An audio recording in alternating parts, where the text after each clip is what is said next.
आएंगे तो हम भर्ती करने की स्थिति में होंगे। और कुछ देर पहले ही हमने यूपी के स्वास्थ्य मंत्री जय प्रताप सिंह से भी बातचीत की। उन्होंने कहा कि पूरी तरीके से मुस्तैदी बरता हुआ है स्वास्थ्य विभाग, और कल यहाँ पर 66 केस थे कुल मिलाकर कानपुर में, लेकिन अब 79 हो गए हैं, 13 केसेस और बढ़ गए हैं, और साथ साथ एक और केस यहाँ अब कौशाम्बी में भी मिल गया है। तो देखिए अब धीरे धीरे जीका वायरस का जो प्रकोप है वो बढ़ता हुआ यहाँ पर दिख रहा है, और उसको लेकर स्वास्थ्य मंत्री जय प्रताप सिंह ने और क्या कुछ कहा, एक बार वो आपको सुना देते हैं। स्वास्थ्य मंत्री उत्तर प्रदेश सरकार के जय प्रताप सिंह हमारे साथ जुड़ गए हैं। बहुत स्वागत है जय सिंह जी आपका। सबसे पहले तो न्यूज़ 18 इंडिया पर अभी क्या तैयारियां आपकी ओर से हो रही हैं जीका वायरस को लेकर, क्योंकि कानपुर में लगातार हड़कंप मचा हुआ है। सबसे पहले तो वो बताइए कितनी बड़ी भूमिका निभा रहा है इस वक्त स्वास्थ्य विभाग। कानपुर में जो पहला केसेस निकले थे वो एयरफोर्स बेस स्टेशन पर निकला था, और वहीं पर एयरफोर्स में ही उसकी जब उसका पता चला कि इस तरह के केसेस है तो टेस्टिंग कराने के बाद वहीं के हॉस्पिटल में उनको भर्ती कराया गया। उसके बाद हमने 2 किलोमीटर, फिर 3 किलोमीटर, फिर 4 किलोमीटर का एक रेडियस बनाया कानपुर में, जहां पर केसेस हमारे निकल रहे थे, और 2669 केसेस का हम लोग ने परीक्षण किया। जिस तरह के जो संभावित केसेस थे उसमें से हमारे 79 केसेस पॉजिटिव निकले, और इसी को हमने फिर हॉस्पिटल में भर्ती करना शुरू कर दिया। तो जो हमने एक स्पॉट मैप बनाया है, उस स्पॉट मैप के हिसाब से लगभग 4 किलोमीटर के रेडियस में एक एक एरिया, एक एक लोकेलिटी को हमने पूरा आइडेंटिफाई किया है, और आइडेंटिफाई करके हमारे केजीएमयू से और हमारे स्वास्थ्य निदेशालय से टीम्स गई है, जो लगातार अभी भी चेकिंग कर रहे हैं, घर घर जाके चेक कर रहे हैं। किसी प्रकार का फीवर हो उसको हम लोग आइडेंटिफाई कर रहे हैं, अगर सामान्य से कुछ अलग है, और उसका टेस्टिंग करा रहे हैं। इस तरह से हमने 6 जनपदों में अलग अलग टेस्टिंग करा, जहां पर हमारा एक केस हमारा कन्नौज में भी निकला है, एक केस कन्नौज में निकला है, और बाकी हमने 6 अन्य जनपदों में, 5 अन्य जनपदों में टेस्ट करवाया अलग अलग जगहों पर, और कहीं जगह जीका वायरस नहीं निकला कहीं। जी, यानी कि कानपुर के बाद कन्नौज में भी अब एक केस निकला है। ठीक है जय प्रताप सिंह जी, ये तो तैयारियां हो ही रही हैं, टेस्टिंग ट्रैकिंग तो हो ही रही है, वो भी प्रक्रिया हम आपसे जानेंगे जरूर, लेकिन अस्पतालों में बेड्स की क्या तैयारी है? कितने बेड्स निर्धारित किए गए हैं कि जीका वायरस के पेशेंट्स के लिए अलग से बनाए गए हैं? क्या क्या वार्ड्स के इंतजाम है वहाँ? अस्पतालों की क्या सिचुएशन है इस वक्त? बेड्स की पूरी तैयारी हमारे पास है, क्योंकि पहले से ही कोविड की संख्या, जो कोविड वाले वार्ड्स हमारे बने थे, और कोविड बिल्कुल घट के एकदम न्यूनतम स्तर पर आ गया है। तो जहां जहां हमारे डेंगू निकले थे, डेंगू के उसको कोविड के वार्ड्स को परिवर्तन करके डेंगू में दिया गया। जहां कानपुर में हमने वार्ड बनाया था कोविड के लिए, वो अब जीका वायरस के लिए हो गया है। इस तरह जहां जहां भी निकल रहा है, हमारे पास पर्याप्त संसाधन है, पर्याप्त बेड्स है, जिला अस्पताल और सीएचसी लेवल पर पर्याप्त है, और नहीं तो फिर मेडिकल कॉलेज जहां जहां है वहां भी हम भर्ती करा सकते हैं। दवाई की पूरी ट्रीटमेंट हमारे पास उपचार का है, तो इस समय हमारे पास कोई दिक्कत नहीं है। बिल्कुल।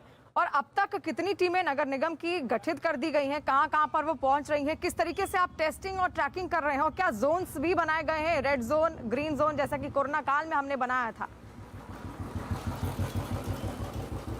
जी, हमने यहाँ जो 4 किलोमीटर के रेडियस के अंदर हमने रेड जोन और ग्रीन जोन यहाँ भी बनाया है, और उसी तरह हमारा ट्रैकिंग कर रहे हैं। निदेशालय की टीम जो हमारे स्वास्थ्य निदेशालय का, और केजीएमयू की टीम भी कहीं कहीं जा रहे हैं।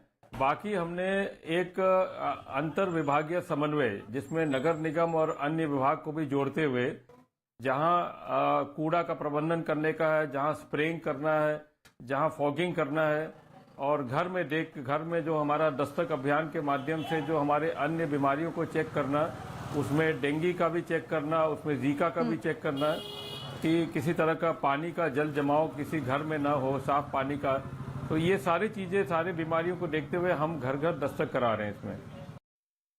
तो जय प्रताप सिंह जो कि स्वास्थ्य मंत्री हैं उत्तर प्रदेश सरकार में, उनको आप सुन रहे थे। उन्होंने कहा स्वास्थ्य विभाग पूरी तरीके से मुस्तैदी बरता हुआ है, अलग अलग टीमें बनाई गई हैं और केसेस को कंट्रोल करने की पूरी कोशिश की जा रही है।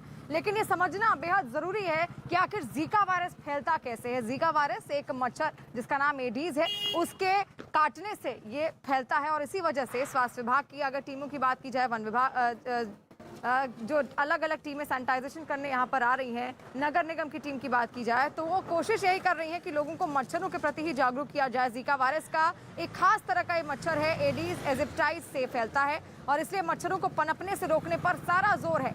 जीका वायरस के मरीज का खून चढ़ाने से भी ये वायरस फैल सकता है और दिन में काटने वाले मच्छरों से फैलने वाली ये बीमारी बहुत जानलेवा भी नहीं है, क्योंकि डॉक्टरों का दावा है कि आधे से ज्यादा लोगों को बीमारी होने का पता भी नहीं चलता।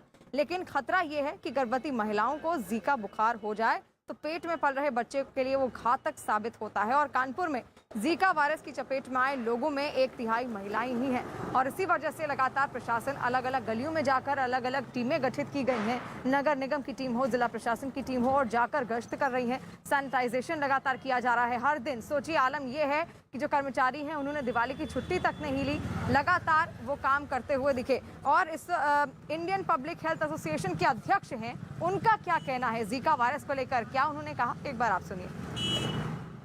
इंडियन पब्लिक हेल्थ एसोसिएशन के अध्यक्ष डॉक्टर संजय राय हैं। सर, जीका के मामले बढ़ रहे हैं देश में, कितनी बड़ी चिंता की बात है ये? देखिए, ये सारे जो है वेक्टर बॉर्न डिजीज़ हैं, चाहे डेंगू हो, चिकनगुनिया हो, जीका हो। जीका जो है सेम वही वेक्टर है, इसका भी जो डेंगू और चिकनगुनिया को फैलाता है। थोड़ा सा जो रिपोर्टेड है प्रेग्नेंट लेडी को होता है तो प्रॉब्लम होती है, क्योंकि माइक्रोसिफेली एक प्रॉब्लम होती है जो इससे होता है। बच्चों में जब डेवलपमेंट, ब्रेन का डेवलपमेंट नहीं हो जाता, छोटा सा उनका ब्रेन जो है छोटा रह जाता है, ये प्रॉब्लम होती है, रिपोर्टेड है, बट सब में नहीं होती है, कुछ है। तो ये समस्या है, इसको जल्दी से जल्दी कंट्रोल करना चाहिए।